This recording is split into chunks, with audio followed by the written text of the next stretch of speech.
아멘. 오늘 우리가 읽은 본문 말씀에는 제자들의 그 예수님을 향한 배신에 대한 이제 이야기가 등장을 합니다. 먼저 등장하는 인물은 그 유다, 가룟 유다라고 하는 이 한 사람이 등장을 하고요. 그리고 나서 어떤 한 제자가 칼을 빼서 대제사장의 종의 이제 그 귀를 베게 되죠. 그런데 결국 이 사람도 이제 도망을 하게 됩니다. 마가복음 14장 오늘 읽은 말씀의 50절에 보면 제자들이 다 예수를 버리고 도망하니라 이렇게 되어 있습니다. 다 도망했다. 뭐 칼을 휘둘러도 도망했다. 자, 그리고 52절에도 보면 2절에도 보면 그 1절부터 등장하는 그 어떤 한 청년이 그 배 호디부를 두르고 주님을 따라가다가 무리에게 잡히자 그 호디부를 버리고 떠나갔다. 도망갔다. 이렇게 표현을 하고 있습니다. 여기서도 도망한다라는 표현이 이제 두 번 등장하게 되네요. 50절과 52절의 말씀입니다. 여기서 이제 왜 청년이 호디부를 두르고 왜 주님을 따라갔을까? 이거 좀 이상하지 않습니까? 희한하잖아요. 그냥 옷을 입고 가면 좋은데 왜 이불을 둘러쓰고 갔는데 이불을 벗겨내니까 다 벌거벗은 모습이 나왔다. 그러면은 아니 이 사람 되게 웃긴 사람, 바바리맨도 아니고 왜 이렇게 밤에 한밤중에 이불만 벌거벗은 몸에 덮고 다닐까 이렇게 생각하겠지만 여러분 이 호디불이 잠옷이란 뜻입니다. 잠옷입니다. 그러니까 자다가 그 주님을 급하게 따라간 것이라고 볼 수 있습니다.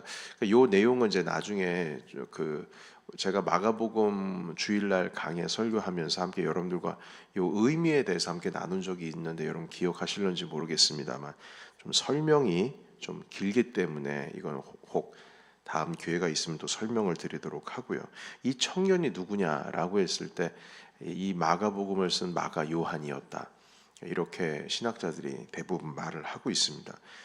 그러니까 무슨 뜻이냐면 예수님의 제자들, 특히 여기서 이제 대제사장의 종을 쳐서 이제 그 귀를 잘라냈는데 이 사람의 이름이 여긴 등장을 하고 있지 않습니다만 요한복음엔 등장합니다. 그 칼을 든 자가 누구냐? 베드로이고요. 그리고 귀가 잘린 자가 누구냐? 이제 말고입니다. 이렇게 한 사람 한 사람씩 등장 인물에 대한 정체가 이제 드러나게 되는데요. 결국 베드로도 도망가고 그리고 호디부를 두르고 급하게 주님께 달려갔던 그 신학자들은 뭐라고 얘기하냐면 지금 예수님을 잡으러 사람들이 떠나갔으니까 내가 먼저 주님한테 찾아가서 이 사실을 알리고 빨리 주님을 피신시켜야 되겠다. 그러니까 이런 마음으로 이 호디부를 두르고 급하게 자다가 잠자리에서 일어나서 주님한테 이 소식을 알리러 갔다라는 이야기가 있습니다. 그런데 그 마가 요한조차도 주님을 버리고 도망갔다는 거예요. 그러니까 이 마가 요한께서 이 마가복음을 쓰실 때 이 글을 읽고 있는 사람들에게 얘기하는 겁니다. 베드로 사도도 도망갔고 그리고 이 글을 쓰고 있는 나도 창피하지만 나도 도망갔어요. 이렇게 얘기하는 거예요. 나도 도망갔어요. 여러분 원래는 제자들이 주님을 버리지 않겠다고 다 그렇게 호언장담했었습니다. 버리지 않겠다고요. 심지어 주님께서 구체적으로 너희 중에 나를 버리는 자가 있다. 자, 그러니까 나는 아니지요. 이렇게 말하는 제자들도 있고 베드로는 절대 그러지 않겠다고. 그러니까 주님께서 말씀하십니다. 새벽에 닭이 울기 전에 네가 나를 3번 부인한다. 그럼에도 불구하고 죽을지언정 내가 주님을 위하여 죽을지언정 결코 그런 일은 없을 거라고 했어요. 여러분 우리 사람이요 절대로라는 말을 잘 쓰면 안 됩니다. 절대로라는 개념은 인간에게 적용이 안 됩니다. 사람이요 이리 바뀌고 저리 바뀝니다. 제가 늘 말씀을 드리지만 아무리 착하고 선하고 의로운 사람도요 환경이 바뀌면 결국 그 환경에 물들어가는 것은 시간 문제입니다. 정말 그렇습니다. 시간 문제예요. 아무리 정신 말짱하고 강인한 사람도요, 잔인한 전쟁통에서는 정신 잃어버리는 것 당연한 것이고요. 아무리 선하고 아무리 착한 사람이라고 할지라도 주변에 자신을 압박해 오고 있는 모든 환경이 변하게 되면 그 사람도 또 변하게 됩니다. 그러니까 누구를 탓할 수가 없어요. 사람은 원래 그래요. 원래 그렇습니다. 원래 연약한 자들입니다. 그러니까 베드로도 절대 그럴 일 없다고, 결코 그럴 일 없다고 하지만 결국에는 부인했거든요. 결국 주님을 도망갔습니다. 그래서 여러분, 이런 상황 속에서 사실은 나름대로 좀 최선을 다하려고 했어요. 베드로 사도께서도 칼을 들고 다녔다라고 하는 것은 예수님을 보호하려고 하는 의미도 있었고, 그리고 뭔가 위급한 상황이 왔을 때에 주님을 죽이겠다고 하는, 잡아가겠다라고 하는 상황이 펼쳐지니까 뭔가 보호해야 되겠다 싶어서 칼을 들고 다녔는지는 모르겠습니다. 당시에 칼 들고 다녔던 사람들 중에는 열심당원이라고 하는 자들이 일부러 칼을 들고, 그러니까 폭력으로 독립을 이루기 위해서 계속 그렇게 가지고 다녔던 사람들은 있었거든요. 근데 베드로 사도께서 칼을 들고 다녔다라는 건 그래도 뭔가 저항을 한번 해보겠다고, 그리고 말고의 귀를 벌써 떨어뜨린 것은 그래도 나름은 최선을 다했다. 그리고 마가 요한도 이 호디부를 두르고 이 청년 하나가 주님 앞에 급하게 주님 빨리 피신해야 됩니다, 이렇게 급하게 잠자리에서 일어나자마자 주님을 쫓아갔다고 해도 여러분, 이거 최선을 다했잖아요. 나름 최선을 다했어요. 그런데도 결국에는 주님을 버리고 도망갔다. 결론은 도망갔다예요. 여러분, 이 도망하는 사람들에 대한 이야기를 마가는 적어 내려가면서 이만큼 우리가 연약하다라는 것을 보여주고 있습니다. 아무리 노력을 해도, 아무리 최선을 다하려고 해도 사람은 변한다. 이 글을 읽고 있는 우리들도 예외가 아닌 겁니다. 예외가 아니다. 예수님의 가르침을 직접 3년 동안이나 가르침을 받았던 사람도 도망갔다. 그리고 이 마가복음을 쓴 나도 도망갔다. 너희는 안 도망갈 것 같으냐? 너희도 똑같은 거다. 우리가 연약하다는 거예요. 여러분, 처음부터 이 한결같은 신앙생활을 갖는다라는 것은 상당히 어렵습니다. 여러분, 열정 있는 신앙, 뜨거운 신앙, 막 불처럼 활활 타오르는 신앙, 이것보다 어려운 게 처음부터 끝까지 한결같은 신앙입니다. 처음부터 꾸준한 신앙으로 변함없이 하나님 사랑하는 것, 교회 사랑하는 것 정말 어렵습니다. 저는 한때 학생 때 불같은 신앙이 진짜 신앙인 줄 알았어요. 그래서 주님 앞에 20대 시절에 왜 하나님 저는 이렇게 안 뜨거워요? 왜 이렇게 불같이 안 뜨겁죠? 왜 내 친구들은 저렇게 뜨겁게 기도하고 밤마다 새벽마다 산에 올라가서 기도하고 찬양을 해도 정말 아주 그냥 주님을 향해서 온 힘을 진을 빼도록 찬양을 하는데 왜 나는 이 성품의 문제인 건지 내 성격의 문제인 건지 왜 이럴까요?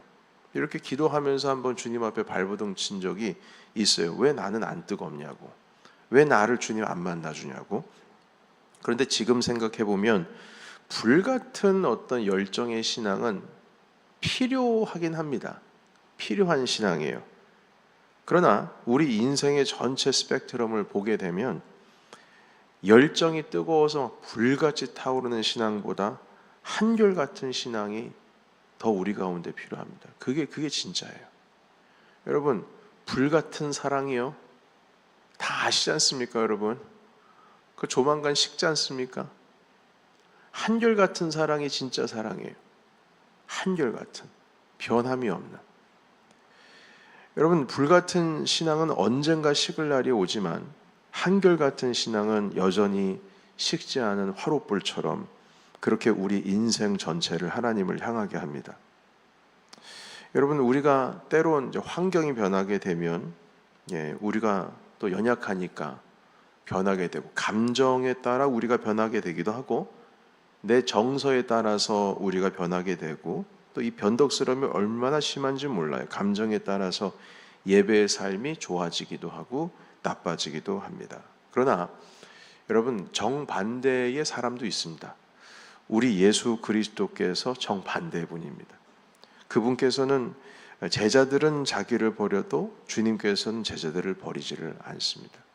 요한복음 13장 1절에 있는 말씀, 여러분들과 함께 반복적으로 여러 번 나눠보긴 했지만 한번 읽어보도록 하겠습니다. 요한복음 13장 1절에 있는 말씀,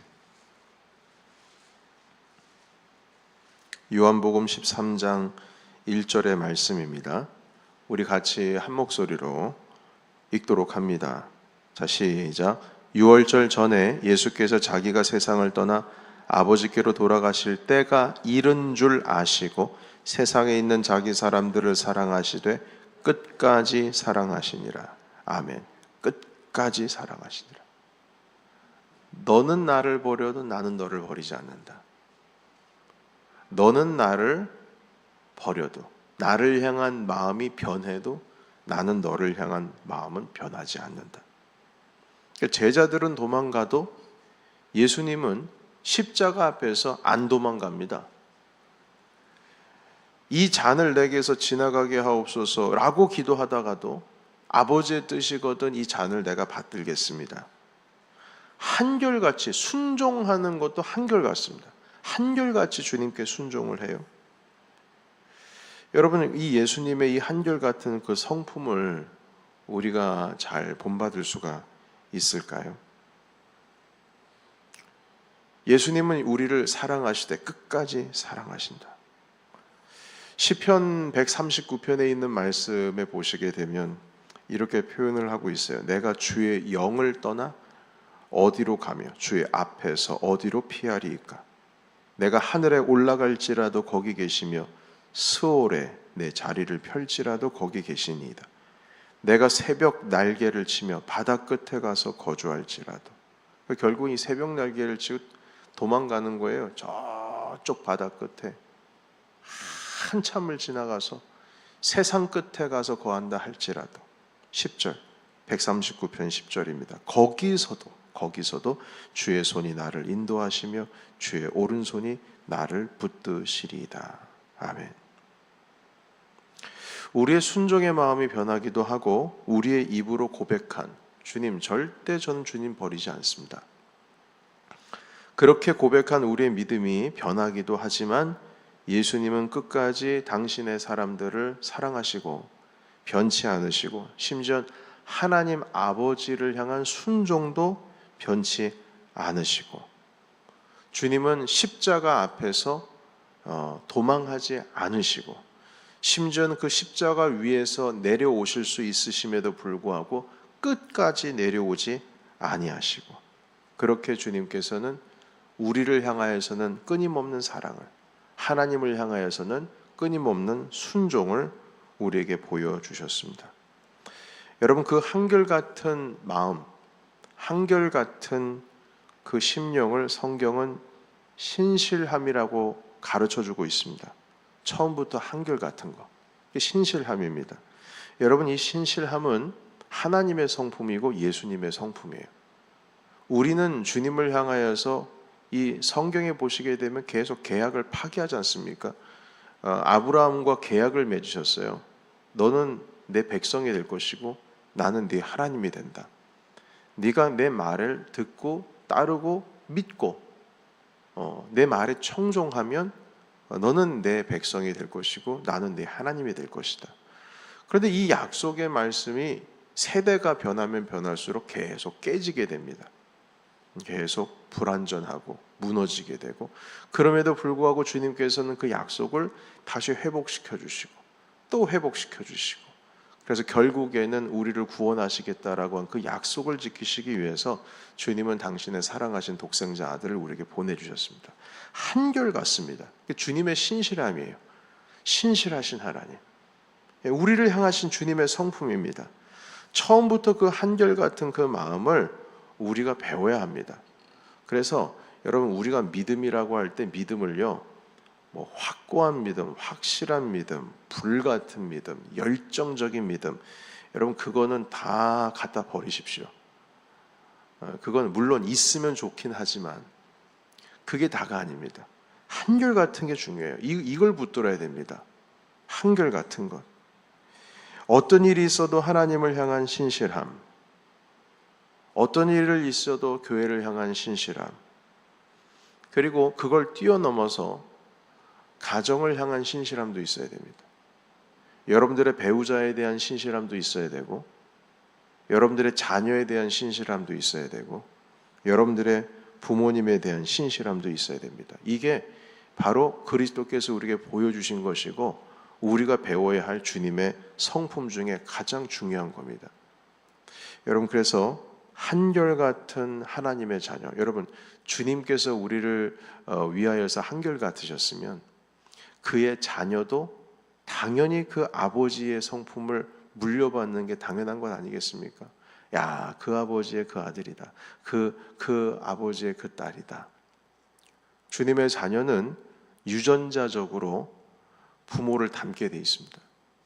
우리 하나님 아버지께서 정말 신실하신 주님이시라면 우리 그 자녀된 우리 자신도 하나님을 향하여, 그리고 교회를 향하여, 가정을 향하여, 그리고 좀 더 나아가서 우리가 속해 있는 삶의 자리, 일터에서조차도 신실함이라고 하는 성품이 드러나야 될 것입니다. 그래서 오늘 아무리 저는 주님을 버리지 않습니다 고백했어도 결국엔 최선을 다했지만 결국 다 도망하였다라고 하는 이 모습을 보면서, 여러분 한 가지 감사한 건 뭐냐면요, 성경은요 우리가 믿음으로써 우러러보는 사람들의 나약함과 부족함을 거침없이 보여주고 있습니다. 성경은 제자들이 이렇게 무능할까라고 하는 것을 적나라하게 보여주고 있어요. 제자들이 예수님이 얘기를 해도 이해를 못합니다. 그리고 예수님께서 나 죽으러 간다라고 하면은 두려워가지고 그 이야기를 다시 꺼내기도 싫어해요. 그 제자들이 그렇습니다. 그리고 무슨 말인지 이해를 못해가지고 자꾸 실수를 합니다. 뭐 제자들뿐만입니까? 여러분 성경에 보시게 되면 나쁘끄러운 일들이 얼마나 많아요. 다윗 같은 경우에는 밧세바를 범하죠. 유다 같은 경우에는 며느리와 잠자리가 있죠. 하여튼간 성경에 보시게 되면 별의별 희한한 일들이 다 있지만 그것을 적나라하게 보여주고 있는 이유가 있습니다. 이유. 그게 뭡니까 여러분? 우리 연약하지만 결국 하나님께서는 이들을 쓰셨다. 우리도 연약하지만 주님께서는 너를 쓰신다. 하나님 아버지 앞에서 한결같은 신앙을 우리에게 보여주시면서 여전히 무너지고 있는 제자들의 모습을 보게 됩니다. 여러분 우리는 연약합니다. 부족합니다. 그건 알고 가야 됩니다. 우리 인정을 해야 돼요. 나는 다를 거예요. 목사님 전 다릅니다. 아니요. 그럴 리가 없어요. 우리 다 똑같습니다. 연약합니다. 이 앞에 강단에 서 있는 저도 연약합니다. 그래서 넘어질 줄 조심하면서 나가는 거예요. 우리 다 연약합니다. 그러나 그럼에도 불구하고 한결같은 그 신앙을 우리 예수 그리스도께로부터 받아야 될 줄로 믿습니다. 이 아침 가운데 그 한결같은 주님, 제가 주님을 본받기를 원합니다. 성령님 우리를 인도하옵소서. 가정을 향하여, 일터를 향하여, 교회를 향하여, 하나님을 향한 이 신실한 하나님 아버지의 성품을 배우게 하옵소서. 이 아침에 이러한 마음으로 우리 음악 맞추어서 함께 통성으로 중보하면서 또한 스스로 결단하면서 기도하겠습니다. 기도합니다. 살아계신 하나님 아버지, 한결같은 주님의 사랑